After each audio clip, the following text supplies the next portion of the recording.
محترم اور گرامی قدر سامعین کرام،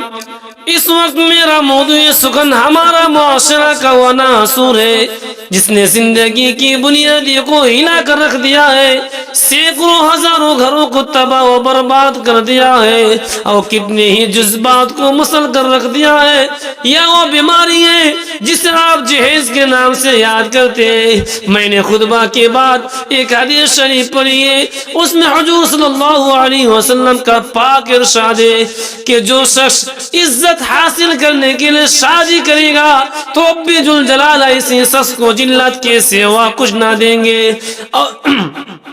اور جو شخص مال کے لالچ میں شادی کرے گا تو اس کو فقر و فاقہ اور تنگ دستی کے سوا کچھ نصیب نہ ہوگا۔ اے میرے بھائیوں، غور کرنے کی مقام ہے، سوچنے کی مقام ہے۔ اسلام کے پاس مانو آج ہندوستان کے اندر اور خاص طور سے ہمارے معاشرے میں جہیز ایک ایسا ناصور بن گیا ہے جو ایٹمی ہتھیار سے زیادہ خطرناک اور مہلک ثابت ہوتا جا رہا ہے۔ اس منحوس جہیز کی بنیاد پر ہندوستانی معاشرے میں روز مرہ اخبارات کی رونق کے اظہار بن کر یہ سرخیاں چھپتی ہے کہ فلاں شوہر نے اپنے سسرال والوں سے اسکوٹر نہ ملنے پر اپنی نئی نویلی دلہن کو جلا دیا، فلاں شخص نے مزید جہیز کا مطالبہ پورا نہ کرنے پر بیویوں کو موت کے گھاٹ اتر دیا۔ میرے بھائیوں، ایک شاعر نے بہت خوب کہا ہے، عجب ماجرا ہے حضرات دیکھیے، عجب ماجرا ہے حضرات دیکھیے، داماد مانگتا خیرات دیکھیے۔ پیارے دوستو، اخبارات کی یہ سرخیاں اب یہ غیر کامائی کے بارے میں نظر آتی تھی، مگر افسوس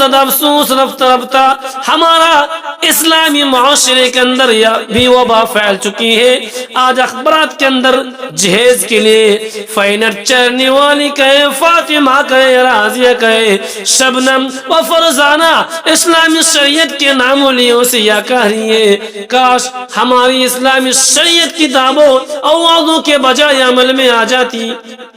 میرے پیارے دوستو اور اسلام کے نوجوانوں، عورت رب ذوالجلال کی جانب سے عطا کردہ وہ حسین تحفہ ہے جس نے انسانی زندگی کو روحانی بخشی۔ اسی عورت کے دم سے نظاروں میں خوبصورتی پیدا ہوئی، اسی معصوم کلی نے حضرت آدم علیہ السلام کی زندگی سے خوف دہشت کو دور کیا۔ مگر ان تمام باتوں کے باوجود ظلم و ستم کی تاریخ شاہد ہے کہ اس دار فانی میں جتنے مظالم برپا ہوئے ہیں ان میں زیادہ تر صرف نازک ہی پر کیے گئے ہیں۔ اس برحم سماج نے عورت کو جس نظر سے دیکھا وہ نہایت ہی قابل مذمت ہے۔ تاریخ عالم ان دردناک واقعات سے بری پڑی ہے۔ کبھی حضرت مریم کو دنیا والوں نے محتم کر کے جنگلوں کے خاک چھاننے پر مجبور کیا۔ میرے بھائیوں، غور کرنے کی مقام ہے، سوچنے کی مقام ہے، سمجھنے کی مقام ہے۔ تو کبھی نمرود نے اپنے بیٹے کو ایمان لانے کی پتاش میں آگ میں ڈالا۔ اے میرے بھائیوں، کبھی عرب کے جاہل معاشرے نے لڑکیوں کی پداش کو اس قدر منحوس تصور کیا ان کو پیدا ہوتی زندہ درگور کر دیا جاتا تھا۔ میرے بھائیوں محترم حضرات، کرنے کی مقام ہے، سوچنے کی مقام ہے۔ میرے بھائیوں، تاریخ عالم ان دردناک واقعات سے بری پڑی۔ کبھی حضرت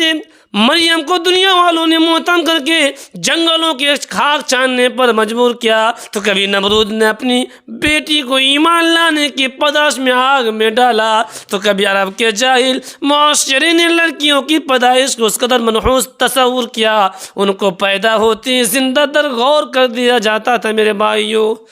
محترم حضرات، آج بھی ہم ان معصوم دو شہزوں پر ظلم و ستم کی تاریخ کے پہاڑ توڑے جا رہے ہیں۔ جب وہ تشدد کے خانے دار جھاڑیاں ان کی راہ میں حائل ہے، آج بھی ان عورتوں کے ارمانوں کا خون کیا جا رہا ہے۔ اے میرے بھائیوں، غور کرنے کی مقام ہے، سوچنے کی مقام ہے، سمجھنے کی مقام۔ میرے بھائیوں، غریب گھرانے کی بچیوں پر خدا کی زمین اپنی وسعت اور کشادگی کے باوجود تنگ ہو رہی ہے۔ ساری دنیا پر یہ بات روز روشن کی طرح آیا ہے کہ جس گھر میں لڑکی کی جوانی کی دہلیز پر قدم رکھتی ہے اسی وقت سے والدین کی نیند حرام ہو جاتی ہے، زندگی کا ہر لمحہ سانپ بن کر ڈسنے لگتا ہے۔ ایک طرف لڑکی کی اڑتی ہوئی جوانی ہوتی ہے تو دوسری طرف جنسی بھیڑیوں کی اڑتی ہوئی نگاہیں ہوتی ہیں، اور تیسری طرف پڑوسیوں کی چیمی گویا ہوتی ہے۔ اس گلاب کے پھول کو سجانے کے لیے جب کسی لڑکی کی تلاش کرتے ہیں تو جہیز کے مطالبے بعد ان کے ارادوں کو خود مسمار کر دیتے ہیں۔ اے جہیز کے ٹھکاداروں، کان کھول کر سن لو، ذرا دیکھو، سید الانبیاء تاج در بطحہ احمد مجتبیٰ محمد مصطفیٰ صلی اللہ علیہ وسلم کی پیاری اور لاڈلی بیٹی حضرت فاطمہ کا قد مسنون کس انداز سے ہوتا ہے کہ جس پر جو چادر ہے اس میں 16 پوندے لگے ہوئے ہیں، اور بنت رسول ہونے کے باوجود پیادہ پیشرا خدا حیدر کررم رضی اللہ عنہ کے گھر کی جانب روانہ ہو رہی ہے، اور جہیز میں ایک بستر، ایک چکی اور ایک تکیہ، 2 مٹکے پر مشتمل مختصر سامان علی مرتضیٰ کو پیش کیا جا رہا ہے۔ اے میرے بھائیوں، ذرا تصور کرے، ذرا تو غور کرے، آج ہم یہ کہتے ہیں کہ ہمارا بیٹا ڈاکٹر ہے، ہمارا بیٹا انجینئر ہے، ہمارا بیٹا پلیٹ ہے، ہمارا بیٹا گریجویٹ ہے، ہمارا بیٹا ٹیلی فون آپریٹر ہے، ہمارا بیٹا سعودی عرب میں رہتے ہیں، اسی لیے جہیز میں جہاز چاہیے، یا اولاد پیدا کر کے جہیز کی تمنا کرنے والوں کان کھول کر سن لو، اگر تمہارا بیٹا جاتا ہے علی امیر المومنین تھے، اگر تمہارا بیٹا انجینئر ہے تو حضرت علی مجاہد تھے، اگر تمہارا بیٹا پیکار ہے، اگر تمہارا بیٹا پلیٹ ہے تو حضرت علی خلیفہ رسول تھے، اگر تمہارا بیٹا ٹیلی فون آپریٹر ہے تو حضرت علی فاتح خیبر تھے، اگر تمہارا بیٹا گریجویٹ ہے تو حضرت علی اسد اللہ تھے، اگر تمہارا بیٹا پیکار سیاست ہے تو حضرت علی پیکار ولایت تھے۔ محترم حضرات، آئیے ہم سب مل کر اس بات کا عہد کریں کہ اس جہیز جیسی ملعون رسم کو مٹا کر دم لیں گے، یا سنگ گرا جو حائل ہے راستے سے ہٹا کر دم لیں گے، ہم پھول بھی ہے تلوار بھی ہے، باطل کو مٹا کر دم لیں گے۔ اے میرے قوم کے بیٹیوں، ذرا تصور کرے بات کو لے کر، ذرا غور کرے۔ آج ہم بہت فخر سے کہتے ہیں کہ ہمارا بیٹا 5 لاکھوں کے دکانوں میں بیٹھتا ہے، ہمارا بیٹا سعودی عرب میں رہتے ہیں،